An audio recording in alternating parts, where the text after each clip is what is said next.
Apoorva is currently a PM lead at WhatsApp in London. And before that, she built a product called Interact by Haptic.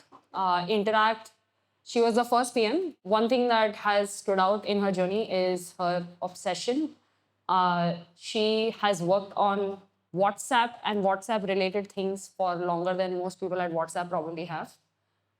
So we'll talk a little bit about that. But welcome to the event. And she is Apoorva talking as Apoorva, not Apoorva talking as Meta. Right. So tell us a little bit about the scale of the problems you solve at WhatsApp. Maybe that's a good context setter.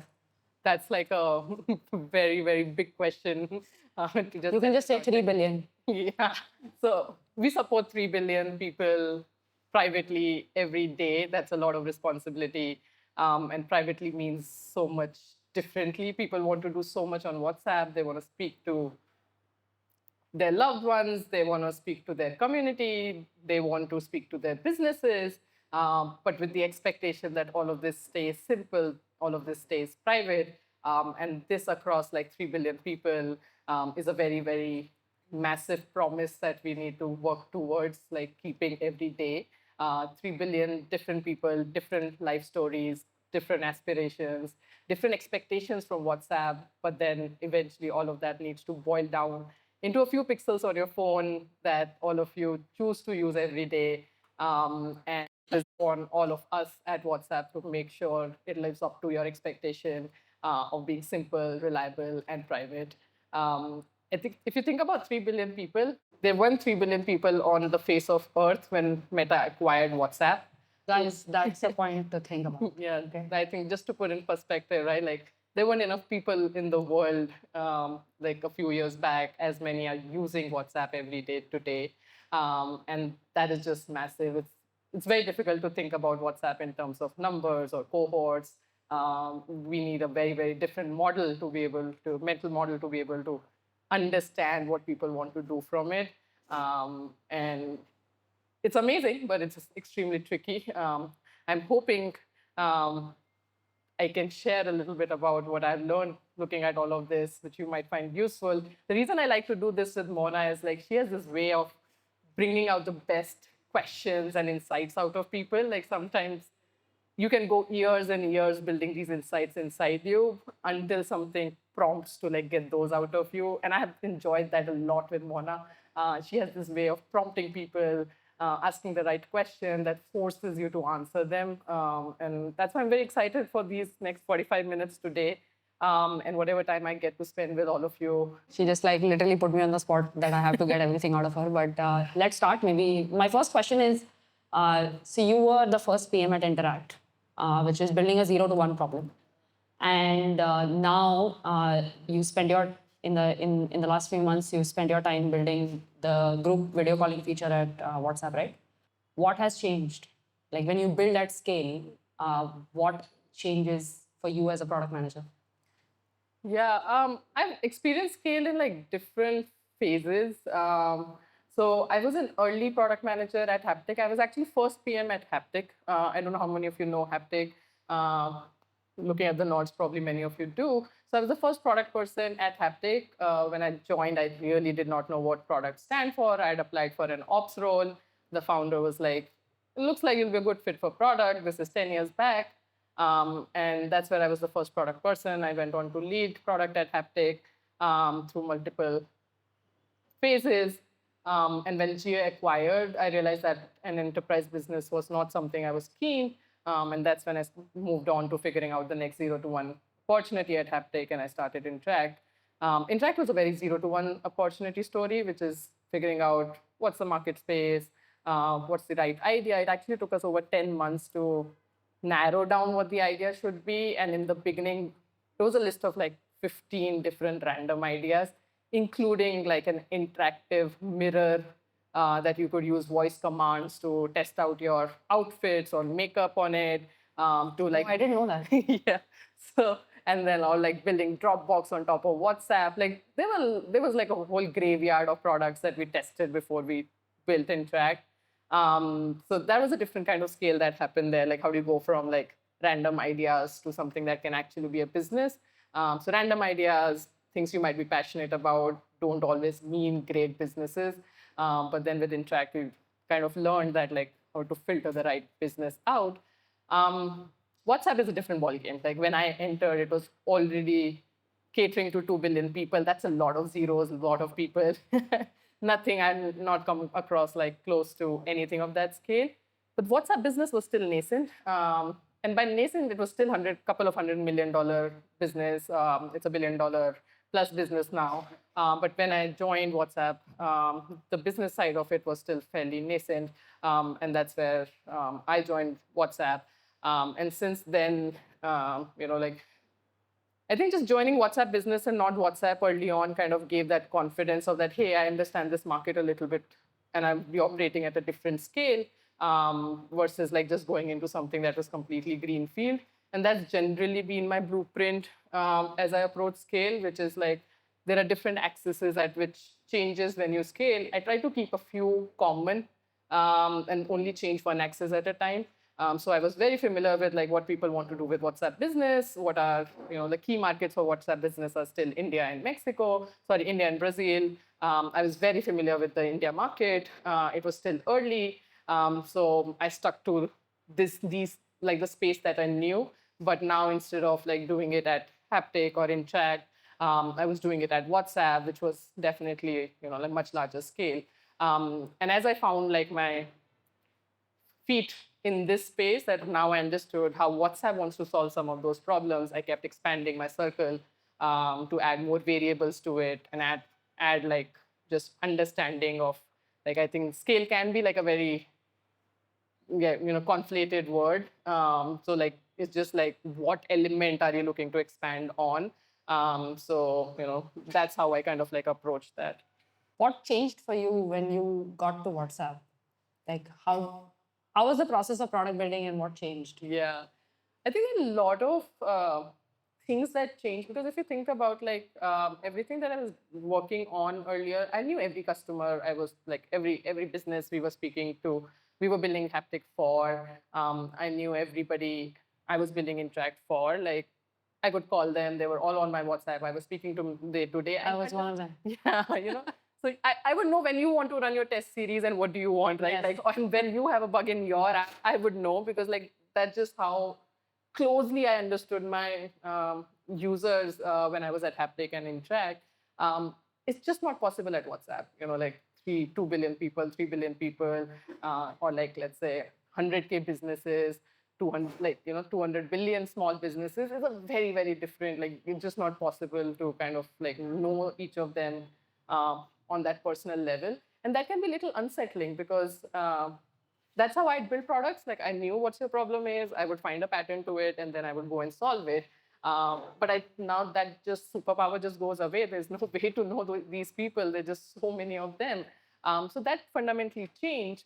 But like I think what it really opened up as an opportunity was like to really look at like how has Meta been doing this, right? Like because WhatsApp is one of the products at Meta.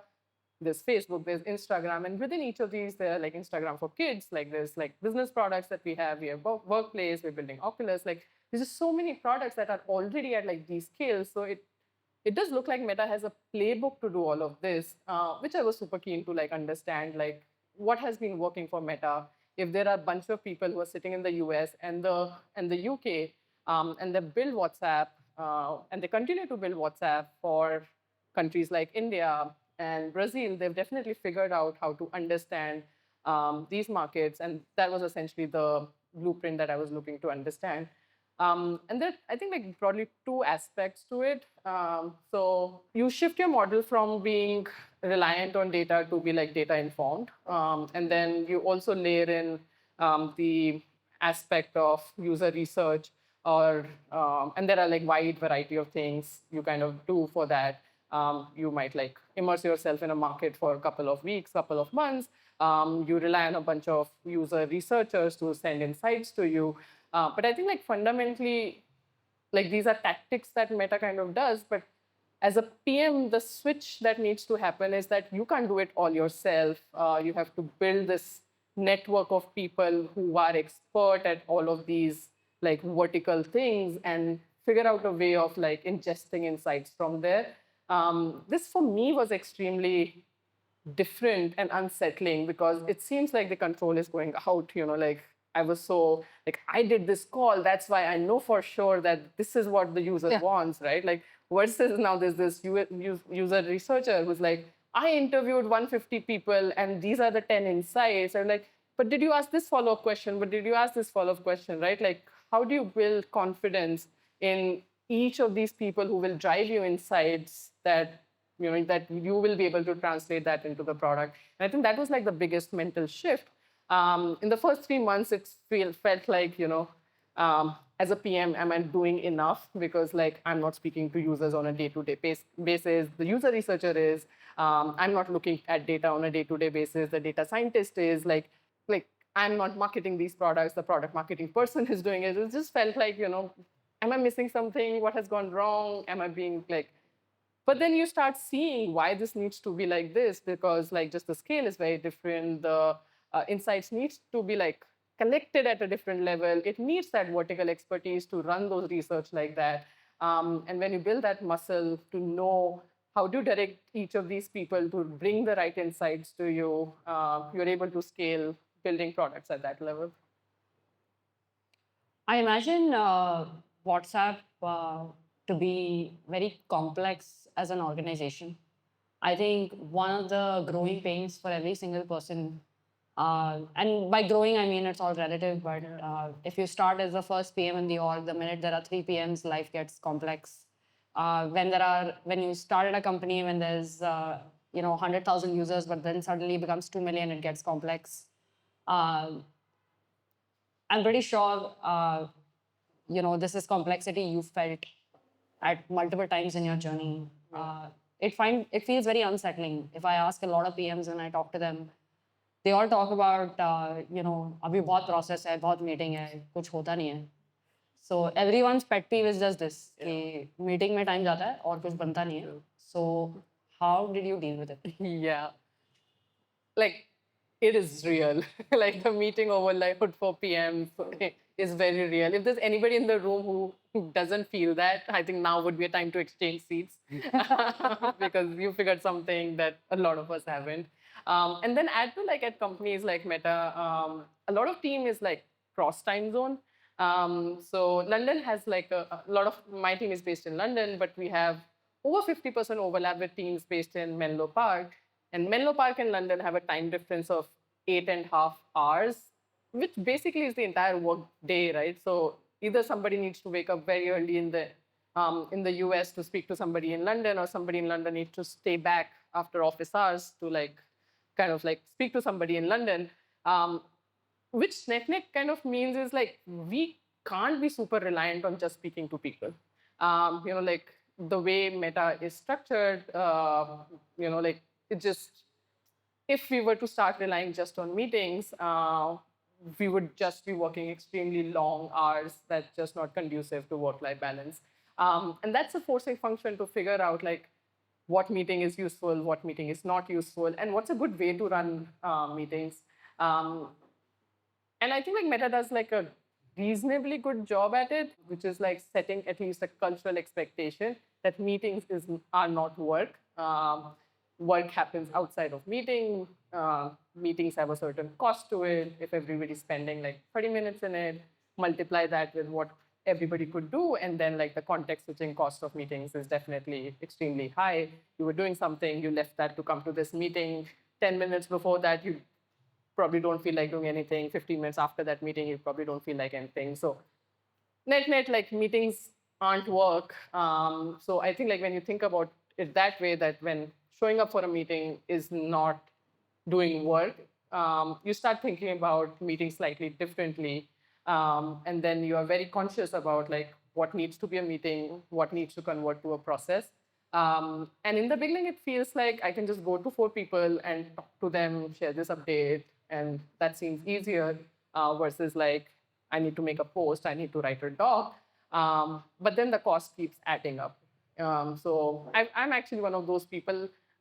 Taking up the pen and writing does not come naturally to me. So even my PRDs sometimes look like notes, photo taken, uploaded on a doc is like, hey, this is what broadly I was thinking. why don't you convert this into some wireframe designs? And that's the PRD. So that's generally how I think. Writing a structured doc is not my jam generally. But then if you think across like meetings differently, which is like 5 people, 6 people left everything to just hear a status update or like get on the same page, you just realize how wasteful it is, like what each of us could be doing very differently. So we invest a lot, and I specifically invest a lot in making sure meetings are needed only when they're needed. And this time zone overlap has been such a great forcing function that do I want to stay? Tell us all your secrets, Apoorva. This is exactly why people are here. They want to eliminate meetings. Yeah, so my choice was like, do I want to stay back every day 6:30 p.m. and do these meetings, or do I convert into a process that reduces like these meetings? And in that case, like converting it to a process seemed like a very natural choice. So I think the way I did it specifically, like for a product manager, is anything that is just a status update is definitely not a meeting. There are pre-identified forums, formats in which status updates need to happen. If somebody needs to flag something, they need to take ownership of it versus like that being top down, which is a PM should not come back and see that, hey, this project is running late or you need some resources. You flag. So you change the ownership to individual people to pull you in when they need help from you. So let's say that's like tip number one. But that will happen only when you put like a structure to it and a format to it. Like how are people supposed to give status updates? Who are the people they need to give status update? When do they need to give status update? And what is expected out of them when they're blocked? So then there is like question of like, okay, people are putting this effort, telling you all of this. How do you make sure that you understand their concerns and tee that out? And that's where like creating relevant forums to bring that to a close is important. My team's grown fairly large in like size now. So like the model that works well for me now is generally office hours, which is setting up dedicated time slots at London friendly time and like US friendly time slots where people can come sign up and put like a topic that they want to discuss. What this really does is instead of having like generic meetings with like unclear agenda, it forces time slots that will have a clear reliant agenda. So shifting from like, hey, we need to put like a stand up every day to moving to, yes, we need to stay in sync. So let's use this doc to stay in sync. But if we are blocked, if we need any further discussion, here are times on our calendar that are pre-booked for whatever that is needed. We will add a slot, and so it changes this expectation of when a meeting is needed. So figure out like when do you need a meeting, when you don't need a meeting, remove them out, and just like think about the cost of that meeting. Is not just that 30 minutes, it's just like a lot of things in and around it. Second is, I think, like what I try to do, not like all the way there so far, is like I put everything on my calendar, which is like everything I want to accomplish. I put a block of it on my calendar. That also then like puts like a forcing function as to how much time I really realistically have left for anything else. Because if there were 4 things that were important for me to get through in that week, if I don't put them on my calendar, I'm not being honest about that, which is like I'm not giving them the due time they need. And if when you don't take care of your calendar, somebody else does, and they see an open slot, and then they keep piling on it. And you will realize when like you prioritize your time, how many of these meetings disappear. Because then people look at your calendar as like, oh, no slot available for next 2 weeks. Here are the forums, but I don't think it's important enough. Many of these problems find solution themselves, and I think that you probably want to think about these forcing functions that force people to understand, is this something that is really truly needing people to sync up, or is there an alternate way of doing it? So that's how I've been doing it. My calendar actually only has meetings on Tuesdays right now, and a few slots on Thursdays. I do not do meetings on Wednesdays and Fridays. Yeah, that's one of the things that I noticed changed for me when I started working in India versus when I used to work in the Valley. Actually, one of the things that I was reviewed on as part of my performance review at Airbnb was how many deep work slots did I have in a week. So if I didn't have enough, they would basically highlight that as an area of improvement for me in my performance review. And the thought process was that as a PM, if you don't have enough time to think, you're probably solving problems Yeah. not in the best way. You're finding shortcuts to just make progress. That forced me to actually put a block of time every day that I had to do deep work, and then the calendar got filled around it versus the other way, which is calendar getting filled and then finding some slot to do deep work. So I think that is definitely one pro tip. I think the other thing that you said that I just want to highlight again is I think if you're available, there's always somebody who needs your time. But if you're not available, I think people also find solutions without you. Yeah. So I think it's sort of a chicken and egg situation. But going back to one of the things that all of us are always enamored about is what happens inside WhatsApp. Like WhatsApp is this, Facebook, Instagram. I don't know what it is, but we can't stop using it. Like a lot of people ask me what is Upraised competitor, and I always tell them that competitor for Upraised is not another edtech platform that's giving a certificate. It's actually getting people out of Netflix and Instagram to not spend time scrolling and actually take that time and learn, which is a very uphill battle because it's very addictive. So, what is the magic that happens at WhatsApp? Like, tell us about life inside WhatsApp. I think I can definitely speak to WhatsApp because, like, see, when I came in 3 years back, looking from like fresh eyes, that was all of that seemed very magical to me. And I think, but it spans across like how just Meta tries to keep cultures alive. If you look at like Facebook, Instagram, WhatsApp, all three have very different products, very different like culturally very like different setups. And if you see, right, like WhatsApp has thrived even after Meta acquired it. Meta is a very different DNA. And by Meta, I mean like Facebook IT side of the company. And WhatsApp is a very different DNA. But when you walk into like offices, the way like every space is set up, it is set up to promote that culture. So as an example, like I just visited the old WhatsApp building, and I went to the washroom there. The taps in the washroom essentially are all manual. Otherwise, like what are we used to, like taps in washroom today? They're all automatic. You put your hand, whatever falls down or the soap dispenses. But everything in washrooms for WhatsApp is manual because of the belief that we want to give users the control. You decide how much water you want, which tap you want to turn. You could very well put automatic taps there, like, but like that's a cultural mindset thing. All the doors in washroom go like from top to all the way bottom. If you've seen bathroom doors, they always have like this peeking space on the bottom, not at WhatsApp because privacy. Like even that bit where your shoes show up, we want to kind of like say. So, like, and then generally across like big tech, you must have heard like corridor conversations. They're actually not very like encouraged at WhatsApp because you want to be quiet, you want to be silent, you don't want to be listening in. And that's like the culture like WhatsApp kind of wants to reinforce. But the depth is beyond like principles or talking about it in product meetings. It's also like when you walk into that space, what do we want everybody to be reminded day in and day out about what this product truly, truly, truly stands. And that's what like our leaders focus a lot about, like lot about like talking, discussing, which is like every time we ship a feature, every time we add something, we're definitely putting something on like a pixel space that takes away space from something else, takes some mind space. What does that mean for like how people perceive WhatsApp?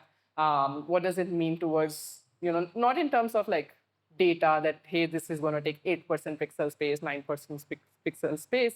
But what does it mean in terms of like how people will feel when they launch up an app? If 3 buttons were floating right, left, center, there was like a red color. And the way we really do this is like for products and features that we build, there is this like central product metaphor that we come up with, which is essentially giving everybody a mental model or a picture of what are we really trying to build and accomplish here. So the one that we often use for WhatsApp is it's like this feeling of being in the living room area in your home, where you have your family members dropping in, dropping out, having like this spontaneous conversation with you, but it still stays within like the walls of your house, which is very different from saying that we're building for conversations in, let's say, an open hall like this, or building for the feeling of bumping people into a park, which is again not something that WhatsApp really focuses on doing it. We are focused on bringing that feeling of having these spontaneous conversations within the confinement of your home, and that changes how we want to like perceive or like build everything that we do. So as an example, if because now this is within your home, when somebody does like a video call to you, we will think a lot about like if this person is somebody you've not spoken to before, somebody not in your contacts. How do we want them to let you reach out to you? Because that is different from, let's say, I'm forgetting the Clubhouse. Yeah. Clubhouse was building for a very different feeling of spontaneous conversations with anybody of a similar interest, which is more akin to the feeling of like bumping somebody in a park. But WhatsApp builds for a feeling of being able to connect to people within your home. You are unlikely to like let somebody in without them knocking on your door or asking you to let them in. And that's like where we put those kind of UXs into WhatsApp. I think the fundamental problem in most products and why they don't either become world class or stop innovating is because everybody that can contribute to it does not fully understand the vision of what we want to actually build. WhatsApp, if I ask any of you guys to describe what WhatsApp is, there's going to be 10 different statements on how you describe WhatsApp. So if I ask you, how would you innovate on WhatsApp, you'll also have 10 different ideas. And the way you can get everybody to innovate in one space and run in one direction is to have this concept of a central metaphor where you can describe the feeling specific enough, but wide enough that leaves room for everybody to chime in a different direction, but still holding on to that feeling of whatever you want the product to feel like. So one of the things that I was discussing with her was at Upraised, at the time we were building a product on how to show our learners the progress that they made. And that can go in 20 directions. One is it can be a checklist of what have you not done. The other can be the motivation of how much progress you've made. Another can be what is left to be done. It's just a to-do list, right? It can go in 20 directions. And while we were building that product or that feature, it took us almost 4, 5, 6 weeks of confused space of figuring out what direction we wanted to take.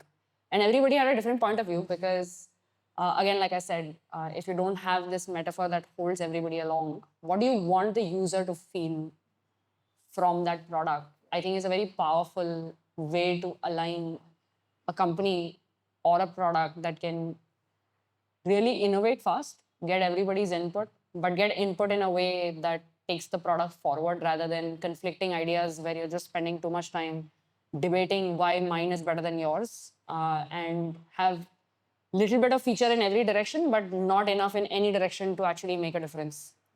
So that was my first introduction to central product metaphor, and everything that now I do at Upraised, I definitely use it. So thank you, Apoorva, for introducing that. It makes the language of conversation very easy, whether it is with a PM, whether it's with an engineer, whether it is with a designer. As long as they understand the feeling, hopefully whatever gets launched is going to be with that feeling, and that kind of takes care of itself. But one thing that Apoorva, I'd love to kind of understand is, when you are in a big company and you want to grow fast in your career, what do companies look for as a person on the other side who wants to grow their career? What should they do? Career growth is definitely like important for everyone. I think it gets more complex in a larger organization, right? Because people start fighting for visibility. Yeah. So how do you do that? That is true. I think like there is like different aspects to it. One is like big companies have also figured out like good ways of promoting people. They're also very mindful, a lot more mindful, I would say, of like Are they hiring at the right pace? Would they have room to like promote everyone? And different companies have different culture. Like I think there are even in big tech cultures where they promote a lot of like competition. So I think like there's definitely that aspect when you look at like big companies or any company for that matter. How well does it sync with um, like just how you operate the best? So there's definitely like an product employer employee fit to check for. But I think like if that's generally true for you, large companies actually invest a lot in making sure people once hired are successful, because just the process of letting go people is extremely complex, regulatory, et cetera, et cetera. Like you just can't fire people as easily at large companies. So they definitely try to build for like people once hired to be very successful. What can really happen, and I saw like tidbits of this from my experience at WhatsApp, it can be very easy to get lost in terms of like where do I prioritize my time, what do I do to like kind of get promoted here, because here's what a typical process would look like when you are thinking about promotion. You will probably go to an internal wiki. Most things are very well documented at large companies. You will see what is the expectation from my role. Probably try to put like a check mark of like how you're doing with respect to that. What is expected for you to show, and what is like really needed for the next role. Generally, you will find documents do this. You will ask a few of your peers that, hey, how did you get promoted, or what are you thinking about it? You'll speak to your manager, ask them where like your gaps are. And because these companies evaluate you on at least like 3 or 4 different axes, typically for product managers, that would look like product strategy, product execution, giving back to your organization and building team capacity.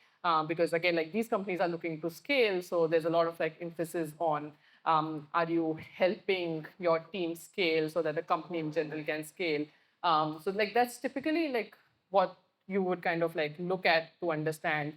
But where it starts getting confusing is like, are you doing enough on a particular axis? What is my feedback loop? And then you're wondering when you see another person, hey, he just got his strategy approved by, let's say, the VP of your org. Is he ahead of me? What does that mean for me? I think like that's where things start getting very confusing at large companies. And it was a little like confusing for me too. I won't say that like I went bang in and I understood the process and I was like, wow, I'm going to be like rocking it here every half, and I realized like an approach like that it stops you from like getting promoted at these companies. One thing that is difficult to like grok at these companies is that everybody has a very large opportunity. Even though when you see somebody right next to you in your team is working on a very large opportunity, it can distract you to feel like, hey, probably all the large opportunities went to you, and that you might not be picking into like what was the work assigned to you and if that was like large enough opportunity or not. Big companies invest a lot in people managers, a lot more than startups do, and their core role is to make sure the 5 6 people who report to them are successful at this company, which means like they're spending almost half of their time. Meta pays them to be like spend working for them, just thinking about your success. So if they have assigned you some work and then they have assigned certain work to somebody like on your team, they have potentially already thought about if that has large enough scope in terms of you to demonstrate how well you can do. And generally like, so that would have a mix of like, if you were to do well, you will be able to demonstrate that you are ready for the next kind of level. So I think like it took me a little bit to understand that from a setup wise, these companies are trying to make sure that I succeed. So not be as bothered about like a peer in my team has like good work. I also have good work, and how do we like collaborate and like move ahead with it? I think like the rule book to get promoted is quite like simple. Promotions are always lagging. They are never leading. If you want to get the next job, you have to do that job. So like the best way to get that job is to do that job. No company is going to like make you, let's say, whatever, VP of a product unless you've demonstrated you can be successful VP of a product, because the stakes are very high. So like when they put somebody on a particular spot, they are responsible for everybody else, guiding everybody else's work. So promotions will always be lagging. So I think once you realize that, you can shift your mental model and energy into actually figuring out if you're ready for that or not, right? So if you think that I need to get promoted, I deserve a promotion, versus if you start focusing on, hey, am I demonstrating what is needed for next level? Have I given that enough confidence that I'm now ready for next level? It actually removes a lot of pressure from you as well, because now you're not getting promoted means you're not ready for the, let's say, the expectations of that next level. And I genuinely think like being promoted ahead of the curve creates a lot of stress. As just like a personal example, I became head of product at Haptic 8 months into the company. I was 2 years out of the college. It was the most stressful thing I've done in my life because I was just not ready for the role. I did not understand what, catering to. I had a PM team of over 8 PMs. All either my age or 2 to 3 years senior than me. Most of them were IIT graduates, had been at like some company like at housing. So the generally like good talent that we had attracted. Uh, but it was very stressful for me to live up to like expectation of each of those. And if I were to step back and say, like why that was so stressful for me was because I was not ready for that job that I had. So my view on like just promotions and growth has been that they're lagging. They will come when I'm ready for it. But to do that, I need to keep demonstrating, like that I can do that job. And the way I think about it is that at every point I'm picking up some project, I'm trying to learn the aspects that are needed for the next stage. Once I learn that very well, I execute them on them like with excellence. And once I have picked kind of like all of these skills that are needed for the next level, I demonstrate them with ease, like without having that stress in life. And I like promotions do keep like um, following that. So the best way to like kind of get that job is to do that job. But like to figure out the process, you have to think about your personal growth, like you think about your product goals. So like this is something I used to not do very well. I was able to like shift my energies because of the mentor I have at Meta. So I would generally typically think about my goals as like, hey, I need to get better at communication because you see this VP makes like very memorable speech, takes the stage for 2 minutes, and everybody's just left in awe once he leaves, and everybody's motivated. So you definitely know being good at communication is important for like the next level. So I would be like, somebody would walk up to me, hey, Apoorva, what are your goals for this half on like a personal level? It's like, I want to be better at communication. And generally people would be like, yeah, that sounds like a good goal. Let's move on. Conversation ended. But my mentor at Meta was like, what does that really mean? Like, as a product manager, would you ever set a product goal which says, make product that people love? Like, will that really help you build better products? And the answer is absolutely no. Like, all of us know if I were to set a goal as like, let's build this app that people will love, it will give no clarity to my eng team. It will give no clarity to my design team. But if I were to say that, let's ship X to 1,000 SMB users, it's more specific, people know what to do. It's a goal worth getting after. So I started shifting my personal goals from a similar lens. I'm thinking about them from a similar lens.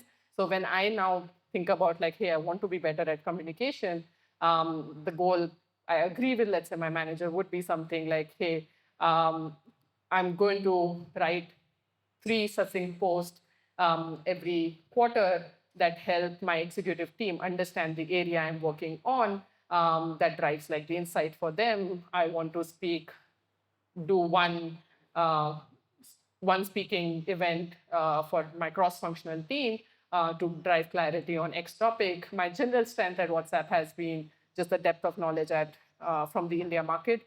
So my communication goal there is to like communicate this out a lot at like different scales there. So instead of like taking very vague skill goals, I've started taking very specific skill goals, and that's like my personal roadmap. I also put my personal roadmap on my calendar, so I'm committed to it, which means if I need to write 3 posts um, every quarter, they have slots on my calendar that this is my 2 hour slot where I will think about this article, put the structure for it. Here's where I'm going to get reviewed, because my personal goals are important for me to be happy and to continue to do my work. And that's how essentially I think I started making a lot more progress versus being in a very circular stage where I don't know how to like go to the next level. I know I need to demonstrate what the next level is. I'm able to do that with ease, but the skill gap needs like proper space in my calendar, proper planning, proper accountability, which is transparent. Like I know that I'm lacking on, let's say, an X factor. Here is my plan to get there, which then can be objectively like agreed upon with your manager. And I think like the beauty of all of this is like it then when you're demonstrating skills like this, it's not even on a one person to say whether you are ready for promotion or not. Everybody around you is just seeing what you're able to do and not able to do. And that's when like I think promotions happen a lot more naturally at like these larger companies. This is not to say that like sometimes you might be in a wrong team, sometimes you might be in a toxic environment, and if you are, definitely quit. But like if you're not, if you think like the workplace setup is right, you have the right amount of scope, put in the effort that is needed for like the next stage. You have to demonstrate, and sometimes things will be hard. Like I think 8 out of 10 times days are boring. You're doing the same thing. You're stuck at the same thing. Like one big thing for us generally is like what do privacy laws say whenever we're trying to build new feature. We're generally at odds with like what are regulations, what are privacy law, and it could just feel like very dragging that we can't just build anything new. Um, but it's one of those places where like just keep showing up, trying to make progress on a day-to-day basis, ends up is like getting you on that right trajectory. So my playbook generally has been to get the job, you have to do the job, build your personal goals like you would build your product goals, keep showing up. And then like the way I do this is that my career progression has to follow my personal happiness progression. So if I'm not happy while doing this, there's absolutely no way I'm going to succeed at my work. And for that, if I need to make space for my personal goals, I need to make space for my family. I also have a 18-month-old kid. If I need to like make space for spending time with him, because that is what will make me happy, I absolutely need to do it. It needs to find space on my calendar, and I need to be unapologetic about that. So that's how I've approached it, and it's like that's really like what's helped me think about this differently. When I was going through my own growing pains at Airbnb, because I started very early and it was a very small team, and then the number of PMs grew, the problem spaces grew.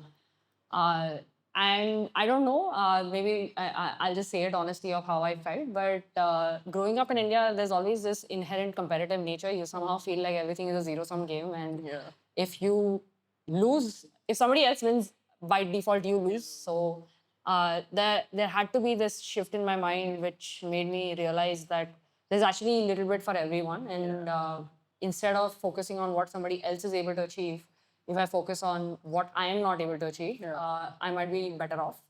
And that shift kind of changed everything for me.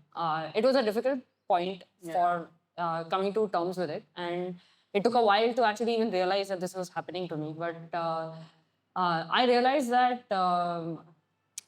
as long as I just, whatever was given to me was done better than anyone could expect that I could do.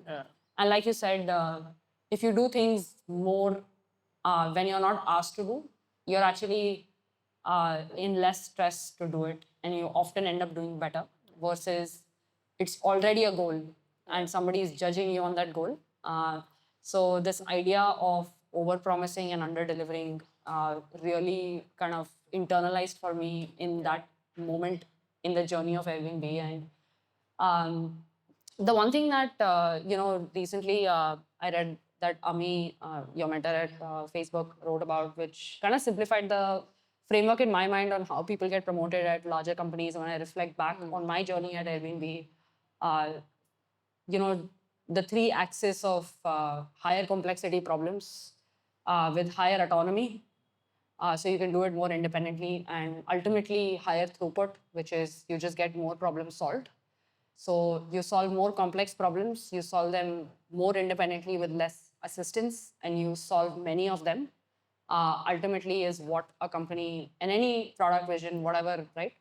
People aspire to do. And as long as you keep that framework in mind and not worry about whether I'm at an L5 or an L6 or what my title is and so on and so forth, I feel at least that definitely is exactly how I got promoted at Airbnb. Like a lot of people are always confused of all the things I did. I went from engineering, I did product. Apoorva's laughing because it is laughable of what I did. And then actually in 2015, I moved to Asia and I started doing strategic partnerships and growth, which is on the business side, across Asia Pacific in lots of random countries. And I spent, I'd say, 80% of my time dealing with legal brand PR and regulation, which is, if you ask any engineer, they would never want to do. So, but if you apply this framework of higher complexity, doing it more independently, and just solving more problems, this is exactly what I did. A lot of people ask me why my journey is different than a lot of the people. I always tell them there is a lot of money to solve messy problems.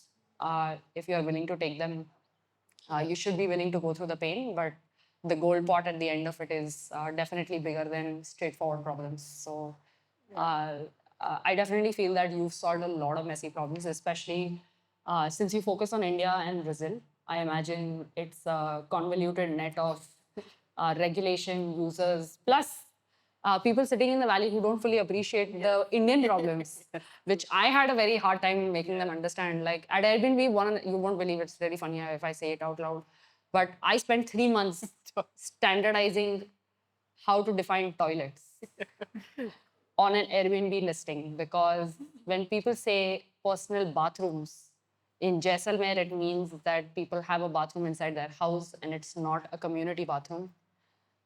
When people say personal bathroom, they do not specify whether it is Indian seating or like a Western seating.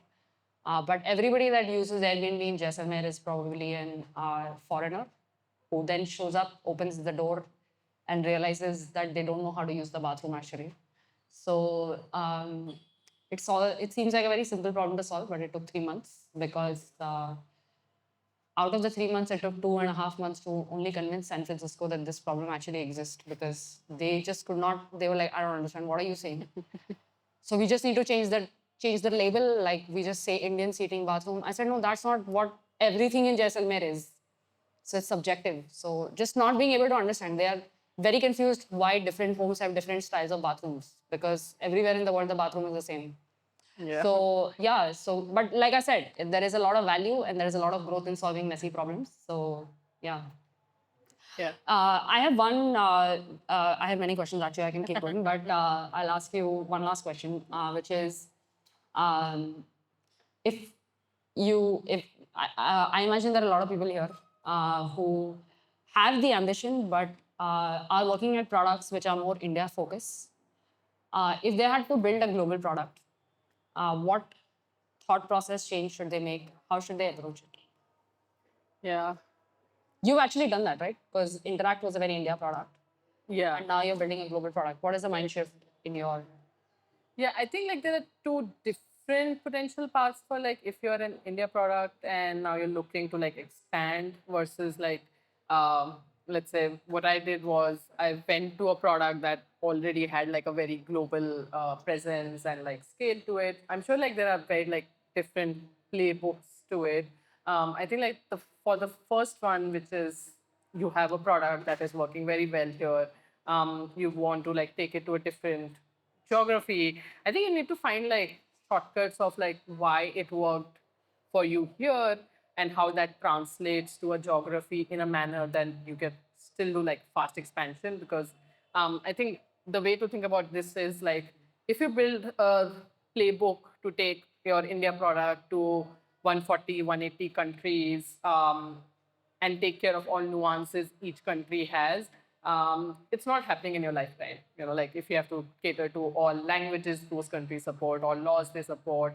So, you know, like the playbook needs to be focused on finding shortcuts of like translating what you know, why a product works for an X region, and how that translates to a different geography, and how you would like go and test it out. I think like for me specifically, like when translating from one geography to another, like the playbook is figuring out what is common and what is not common, and what is not common, ranking it as like if it is important to succeed, and it will not work for this geography, don't do it. Versus like, let's say, not common, but here's the diff, implement the diff. Like I think that's the approach to take versus thinking about every geography very differently. Because then what happens is like that's equivalent to setting up new companies, new products, ground up in those geographies, and that's just like difficult and impossible. So I think like you always need to know the core of why your product works, because inherently people are very simple and same. Like people have similar needs. So let's say for WhatsApp, they want to connect with people they have deep relationship with. They have similar expectations of when they get bothered. So if you receive, let's say, 50 messages, if you feel bothered, a person in Brazil also feels bothered, right? So I think there are a bunch of things that are common for everyone. Understanding that core is extremely important because that's why you're succeeding. You take that core everywhere, make it same, but on top of it, understanding the diff. So for example, Brazilians like to express a lot in forms of animations. So something like stickers is very important for a Brazilian market, versus India is a very emoji voice kind of a market. So understanding these diffs then help us figure out what's the right form of expression. And that insight really came from like just GIF versus like they needed preloaded GIFs, and that's when we came up with stickers for expression there, versus like we have voice notes, and a lot more impromptu call, jump in and out kind of experiences for India market. So understand your core, scale your core quickly, understand the diff, adapt for your diff. If the core itself is something that you think will not succeed in a particular market, not a market for you, path that market. So if you think about it, like US is a very different market for WhatsApp. So a lot of what works for WhatsApp will not work in the US one-on-one, because iMessage already has a bunch of these features. But what will really work for the US market is our privacy promise. It's not a feature promise. US, if you think about it, is also very teen-oriented market. It's an iPhone market. It's a teen-oriented market. The reason why WhatsApp succeeded in most of emerging market was because it was simple, reliable, cheap to operate because you were not sending SMSs again and again. US does not have any of those problems, but the reason now we have started seeing traction for WhatsApp in the US is by focusing on what was important for that market, which is privacy, and building a narrative around that, right? So it might feel like that WhatsApp has cracked every market, but we still are we still expand into different markets. We see certain products that are doing well in one particular market and then figure out which other market to kind of like expand this. And this is generally the playbook that we follow. Understand the core that is working. If like, let's say WhatsApp's core is simple, private, and reliable. Simple and reliable are not that important for the US market. If privacy was also not, then it was just not a good market for us. But we realized privacy was so important. Every product there by default was non-end-to-end encrypted. And once we understood the core that will work for that market, we're able to like now expand and grow very quickly there. So that's essentially like, I think the playbook that kind of needs to get replicated. If you go through a personal growth, which is like you were working on a local problem, you understood that space, but now you move to a product that is just like global, has like this reach that you're not used to, operating at a very different scale. I think the best thing that worked for me was acknowledging that this is different, and that's like Ami, who's head of product at WhatsApp when I joined, and also somebody who hired me. Kind of said that, like, look, Apoorva, you were the queen of Interact at Haptic. Like you joined them very early. You knew everything. You knew your customers. You knew the founders. You knew your team. You hired most of your team. But you took a decision to leave all of that and join WhatsApp. and everything here is new for you, right? Like, but you took that decision because you believe this is going to be good for your growth. So if it now feels like a step back, it was intentional. So if you feel like you're lost here, it is intentional, because you think once you crack this, you are now on to getting to like the next peak that you want for yourself. And once you acknowledge that, you start looking at things differently. You are now in your learning mode, versus being in, hey, I know this, like I know this, I figured this, I've led teams, I've done this. But once you reset your expectations, you can now look at it differently and be like, hey, this is what is different. This is something I've not done this. This is going to be my playbook to learn this. Once I do this, I will get better at it, right? So that's essentially like a non-stressful approach that has worked for me. And doing things in a non-stressful manner has helped me like still be successful in life, but in a manner that I can control my growth. I'm happy about it. I'm not losing on like other aspects of my life has been extremely important. You have got problems, Apoorva. You're growing too fast. But thank you, Apoorva, for doing that. You honestly did not have to do it with the million things that you had on your plate. Thank you so much.